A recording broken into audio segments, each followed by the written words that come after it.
Tonight, we start with breaking news. We'll start with a live look right there from Sky 12. That's over Highway 90, right near Couples Road. You can see there's a large police presence there. Right now, we are working to learn exactly what is going on. The initial calls out here were for a possible person hit by a motor vehicle. We have not confirmed that at this moment, but we're continuing to monitor. As you can see, quite a police presence, slowing traffic down, moving everybody over to the side, Highway 90 and Couples Road.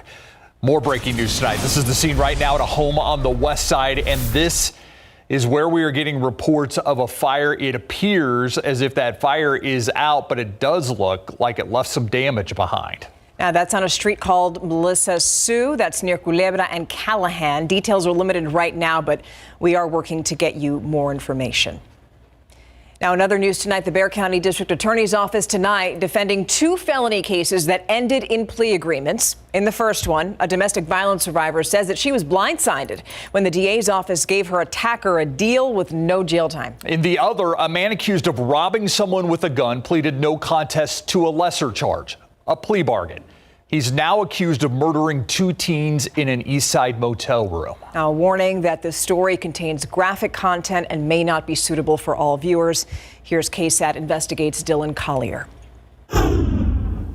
Erica Gross is a domestic violence survivor. She was severely beaten by her then boyfriend, William Steen, inside a medical center apartment in June 2020. Gross was repeatedly struck with a TV remote and shot with a BB gun more than 20 times. Steen broke her nose, knocked out her teeth, and fractured her ribs. BBs lodged into her scalp before Gross escaped through a bedroom window and ran for help. They told me this was the worst case they'd ever seen, that somebody actually survived. For Steen, a convicted felon, it was his third family violence arrest. One previous case resulted in a conviction. But this is not a story that ends with a repeat abuser going to prison. Quite the opposite. Last August, a day after Gross says she practiced her testimony with a prosecutor, she learned that Steen and the DA's office had struck a deal. 5 years probation and no jail time in exchange for a no contest plea to felony family violence. Gross says a prosecutor shared the news in a phone call. That was all she kept telling me. Well, at least we got to win. Gross and the district attorney's office have differing accounts of how the case concluded. A DA spokeswoman said the victim was informed of the plea deal numerous times before it was extended, and that Gross's possible testimony at trial presented its own set of challenges. And then there's Christian Bermudez, arrested last month on capital murder charges, accused of shooting and killing two teenagers inside a room at this East Side travel lodge in mid-January. Court records show Bermudez is no stranger to the Bexar County justice system. Bermudez was among the suspects accused of pistol whipping a man in late 2020 and shooting at him as he tried to drive away. But Bermudez's aggravated robbery charge was reduced to just robbery in late 2021. An affirmative finding that a deadly weapon was used during the crime was left blank. Instead of potentially serving half of a 5-year prison sentence, a jail term that would still have Bermudez behind bars, he served less than 17 months in all before being released last May. DA officials said their hands were tied after the victim refused to testify, drastically weakening the case. Someone needs to come to court to identify that they were in fear for their safety or for their life. For KSAT Investigates, I'm Dylan Collier. Now, Steen is scheduled to remain on probation until August of 2027, and Bermudez remains in jail awaiting indictment on those capital murder charges. Safety in our schools. It's something that's been on the minds of a lot of parents recently. That's why San Antonio's largest school district held a school safety symposium. The goal to give parents a chance to ask questions about the district's plans to keep their kids safe. The meeting being held at Brennan High School tonight, a campus that's been in the headlines recently for several incidents, including weapons and THC vape pens found on school grounds. We also knew that this was a great location and a great community to start with. This is an amazing campus, and we want to make sure that we get out in front of any of the concerns that parents might have, give them an option to come in to learn about these topics. And this isn't the only time school officials say they plan to extend these types of learning opportunities throughout the entire district. Bexar County Sheriff's deputies say that she spanked her son with a belt so hard that it left him with severe bruising. Now, deputies arrested 32-year-old Melanie Beth Bernal. She's charged with injury to a child with intent. According to arrest documents, relatives discovered those bruises. And after speaking with Bernal, deputies say that she spanked the child because, quote, he acted up in school, unquote. Now, Bernal's bond is set at $5,000. Tonight, San Antonio police and Crime Stoppers are asking for your help finding the people who they say beat a man unconscious outside of a bar. Happened in September of last year outside of Doc Brown's bar on West Loop 1604. Officers say the 26-year-old victim was leaving the bar when a group of men got into a fight. He tried to de-escalate the fight and was then attacked by multiple people. Then officers say that they drove off in a red F-150 truck and a silver Hyundai Elantra. So if you know anything, call the number that's on your screen in the blue. It's 210-224-STOP. The fallout continuing over the abortion battle. Now the White House proposing a new rule tonight. This would apply to women who flee their home states to seek abortions in other states. The proposal today by the U.S. Department of Health and Human Services would keep healthcare organizations from giving authorities personal medical records for investigations related to reproductive care in states where women can legally obtain abortions. This comes after the recent blow to abortion access in Texas. A federal judge's ruling threatens to pull the commonly used abortion pill mifepristone off the market. Big step in the fight against discrimination. According to the Texas Tribune, the Texas House gave initial approval today to a bill that would prohibit race-based hair discrimination in schools, workplaces, and housing. You can read more about the Crown Act right now on KSAT.com. Now for a look at some of today's big headlines in your Nightbeat news flash. A dairy farm explosion kills 18,000 head of cattle, critically injures one person. It happened Monday night in Castro County near Amarillo. Both the cause of the explosion and the full extent of the damage are still being investigated at this hour. The Texas Historical Commission voted to approve permits that would remove 48 trees from Brackenridge Park and relocate 19 others. It's all part of a bond project. Opponents of the project were hoping that state commission would force the city to change course. They did not. The trees are being removed due to their proximity to the walls and other cultural resources. No date has been set yet for when those trees will be taken down. And inflation appears to be cooling. Less expensive gas and food providing some relief to households that have struggled under the weight of surging prices. However, prices are still rising fast enough. It appears that it will keep the Federal Reserve on track to raise interest rates at least once more beginning in May. And that's a look at your Nightbeat news flash. You know what that music means. Come on. There might be a couple of roadblocks for Fiesta this year. The city is saying that downtown construction will temporarily stop for the Fiesta celebrations. But here's the thing. Good luck finding parking. Yeah, we hope you're road ready. The Crossroads location near Balcones Heights will be available for most Fiesta events if you want to ride via. The Randolph station near Windcrest, another option. And for the first time, Stone Oak has its own station for the Texas Cavaliers River Parade and the King William Fair to park and ride. Via Park and Ride tickets are actually cheaper this year, $1.30 each way. Riders can even get a Via Fiesta medal for riding. Lorraine Polito with Via says that Park and Ride is going to save people both time and money. Not only is it difficult to find parking, but then when you do, it can totally be out of your spending range. You'd rather use that money for a chicken on the stick, wouldn't you? Yes. I would. We have a link to several downtown road closures and more on Via Park and Ride on KSAT.com. And right now, KSAT.com has everything you need to know ahead of Fiesta. Event schedules, news, even how to get tickets to our Fiesta parties. All you have to do is scan this QR code on your screen to be taken to our KSAT Fiesta homepage. Coming up, we're going to talk about a terrifying disease that attacks deer. And it was found in Texas. But here's the question. Can it spread to humans? And fentanyl test strips. They are illegal in Texas. Some say they could also save lives. Why they believe they should be legalized soon.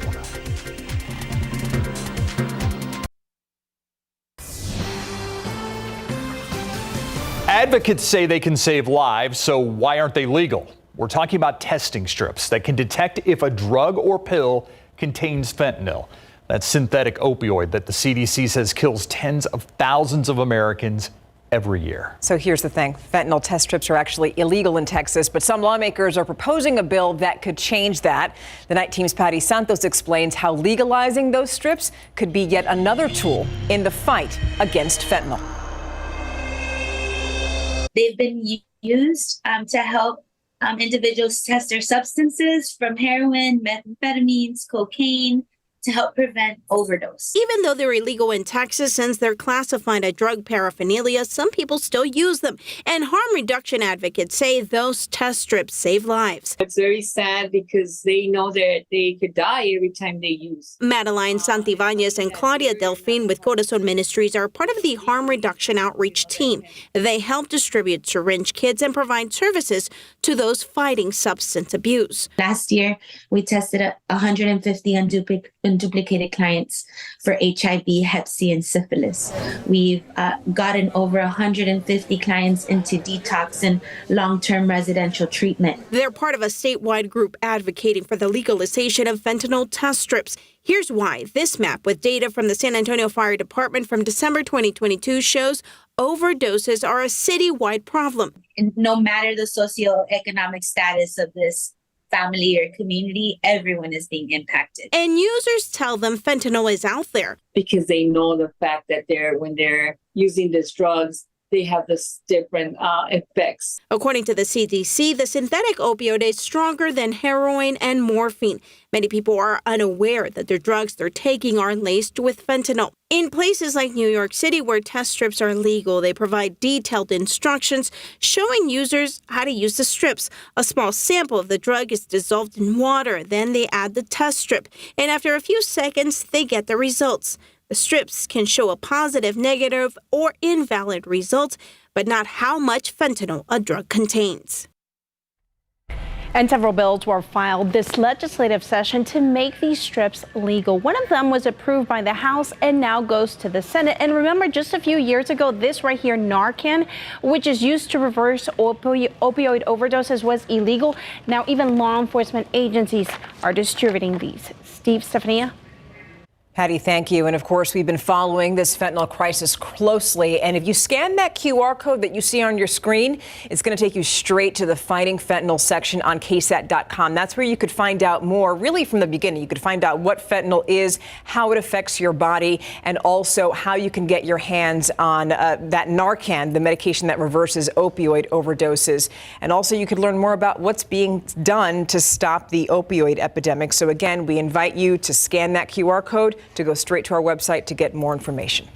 It's got an interesting name. It's known as zombie deer disease. It's been found in a deer here in Texas, a dead one at a breeding facility near Waco. That's according to Texas Parks and Wildlife. The disease, also known as chronic wasting disease. Parks and Wildlife say it's the first time it's been discovered in the area. Some of the symptoms include tremors, weight loss, loss of appetite. And while zombie deer disease is deadly for deer, elk, and moose, there are no known cases of humans becoming infected with the disease. That just got me in an outdoorsy kind of vibe. Let's Think get so? a live look. Yeah, right now. Sky 12 over the Tower of the Americas. 68 degrees out there right now. And yeah, the picture doesn't tell you how lovely and crisp it feels out there because there's no humidity. That's the key. We have a weatherversary. Yeah. This is true. We have all this to talk about. A weatherversary I'd probably rather forget or wish didn't happen, but it was about this time exactly 7 years ago today that this happened. We all remember that April 12th, 2016 hailstorm where we had softball-size hail fall in parts of San Antonio and Bexar County from Helotes through Leon Valley, Castle Hills, Alamo Heights, down toward Kirby and Windcrest. We got pummeled from that supercell thunderstorm that moved its way across the north side. And then we even had another storm thereafter that affected other parts of our area a couple weeks later. But $1.36 million in insured losses, the second costliest in Texas history. Here are rain chances. And you look at it, I wish I had better news. Now, obviously, we don't want the storms. We don't want the rain to come at a cost, but we have a few isolated chances. Friday, 10%. Saturday, we're up to 20%. And then we get into next week, Tuesday, Wednesday, there's a little bit of hope for some slightly higher chances, but right now it's looking like isolated, 20% chance in nature for any showers and thunderstorms. Okay, here's the big picture and our overall weather pattern. Activity off to the east, making it as close as Houston earlier today. Houston, temperatures in the 60s this afternoon because of the clouds and the showers that they had. But this is all part of this big upper level swirl, that counterclockwise circulation right over Louisiana. This big upper level disturbance. We often look for these and pray for these to come near us to bring us the much needed rain making energy. This is near us, it's just in the wrong position. We need them over northern Mexico. This one's over Louisiana, a little too far to the east. In turn, that rain-making energy is along the Gulf Coast from Louisiana all the way through Florida, and that moisture is going to stay there. It's going to stay away from our area, and we're going to have to rely on other factors and influences in our weather pattern to give us any shower and thunderstorm activity. But we need another broad-scale system like what we had last week, Thursday and Friday. Unfortunately, we're looking at smaller scale systems that just give us those slight chances we were talking about. Well, if we can't have the good rain, at least we have comfortable conditions, right? 65, dew point of 50. Ooh, crisp and nice outside right now. Relative humidity at 58%. And you look at tomorrow, dew points are going to be down again. Pleasant, comfortable. By Friday, you're going to notice the stickiness and the mugginess in the air, and that's going to last through midday Saturday. But then a cold front Saturday sweeps away that humidity for Sunday into next week. And remember, the lack of humidity allows the temperature to fall a lot at night. 55 tomorrow morning in San Antonio. Rio Medina, Helotes 53. Bernie, Bulverde, Comfort 50 degrees to start your day. A little bit of morning fog, very briefly, otherwise a sunny day, and making it up to 81 for the high temperature. That's locally. Along the Rio Grande will be in the upper 80s. Del Rio, Eagle Pass 87, 80 in Stone Oak, La Jolla 82, Elmendorf 81.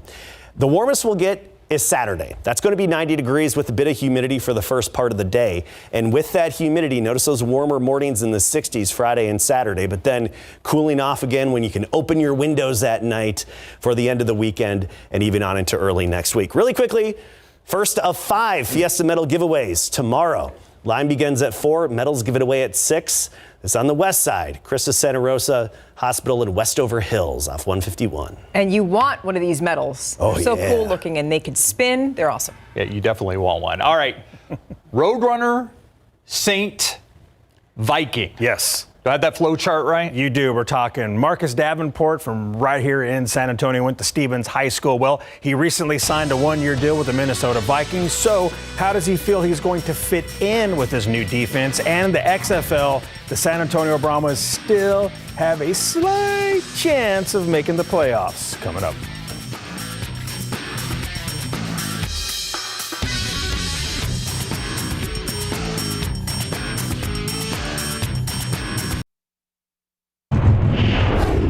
Former New Orleans Saints defensive end Marcus Davenport recently signed his one-year contract with the Minnesota Vikings. According to reports, he'll make $10 million in salary and have a chance to make another $3 million based on offseason workouts and pregame roster bonuses. The Stevens High School alum and UTSA great was asked, how does he feel he will fit in with the linebackers the Vikings already have? Honestly, I don't know how I'm going to fit yet. But, just looking at great players and seeing them, having seen them throughout the years, being drafted and, having comparisons. I know they're great players. And from that aspect, I just want to come in and be able to help and contribute and be a great player in my own right and, help us all out. I think together, just in general, I think we can all be a force. Davenport added he just wants to start from zero and that he wants to dominate. In the XFL, the 2-6 San Antonio Brahmas are getting ready to host the 1-7 Orlando Guardians. San Antonio lost 17-15 to the Houston Roughnecks at the Alamo Dome on Easter Sunday. With 2 regular season games left, the Brahmas are facing elimination from the XFL playoffs. The Brahmas need to win their final 2 games and hope the Arlington Renegades lose their final 2. Man, there's still a chance, to obviously get in the playoff, man. We need a little help, but there's still opportunity. So we're gonna keep fighting and playing hard, man, until they tell us we have no chance. You know what I'm saying? So it's about pride, man. It's about something bigger than yourself, man. Every time you play football, you want to put your best effort on tape. You know what I'm saying? Especially in a league like this, you know, it's an opportunity to get yourself, you know, a chance to go to the NFL. The Brahmas will host the Guardians Saturday, 6 p.m. at the Alamo Dome, and SA is facing a must-win. Turning to boxing now, world champion Jesse Bam Rodriguez had surgery this week to fix his broken jaw. He suffered the break Saturday night during his WBO flyweight winning effort against Christian Gonzalez. 210 Bam said it happened in the 6th round, yet he still went all 12 to become a 2-division world champion. That is certainly tough. His brother Joshua Franco, the current WBA super flyweight champion of the world, told KSAT 12 Sports that his brother had surgery for his broken jaw and that he will need around 6 weeks to recover. The World Series champion Houston Astros closing out their 3-game series at the Pittsburgh Pirates this afternoon. Top of the 4th, Astros leading 1-0 when Corey Julks hammers that ball to left field for his first Major League home run. Astros lead 2-0, and the dude who grabbed the homer, well, he threw it back. Bottom of the 6th, Julks showing off his defensive skills when he makes a beautiful sliding catch in shallow left field. Alex Bregman added a 3-run homer on the 7th, and the Astros take it 7-0 to get their first series win of the season.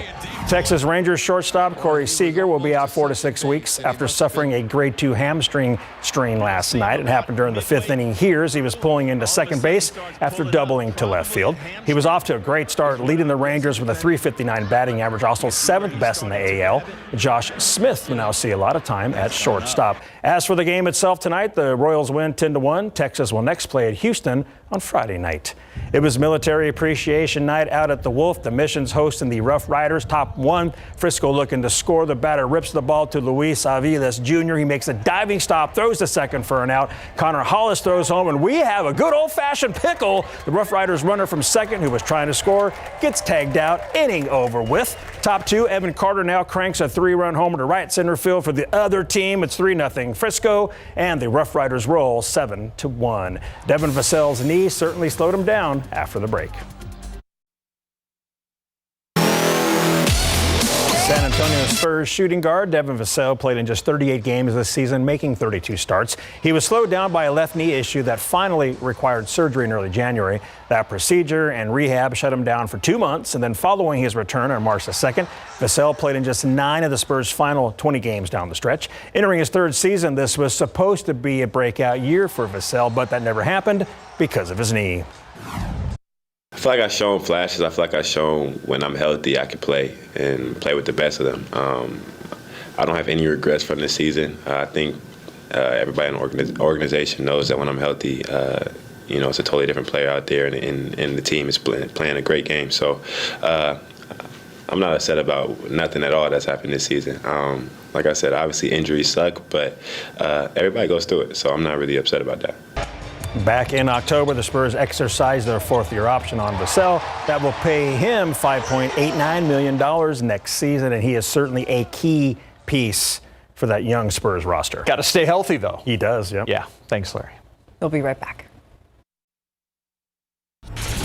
Before we go, we want to go back to that breaking news that we brought to you at the beginning of the newscast. If you remember, that was the scene from Sky 12 right over Highway 90 near Couples Road. Yeah, and we have confirmed that a man was hit by a vehicle here. He is now in the hospital. We've also learned the man who was hit was a wanted man by police, which may explain why he was going across a very busy roadway. Just trying to get away. Yeah, we're told that he ran across the highway, and then when he noticed police were following him. So obviously there's a lot more to the story. We're going to continue to follow with it. And so stay with us online and also on Good Morning San Antonio, which starts at 4:30. Adam. Beautiful start to the day tomorrow. 55, crisp, low humidity, 81 and sunny in the afternoon. Friday, it's going to get sticky and muggy, and that'll last through midday Saturday. Just slight rain and thunderstorm chances. Nothing good in the works yet. Think I may wash the car. True. Enjoy the lack of humidity. Bye. Good night. See you tomorrow.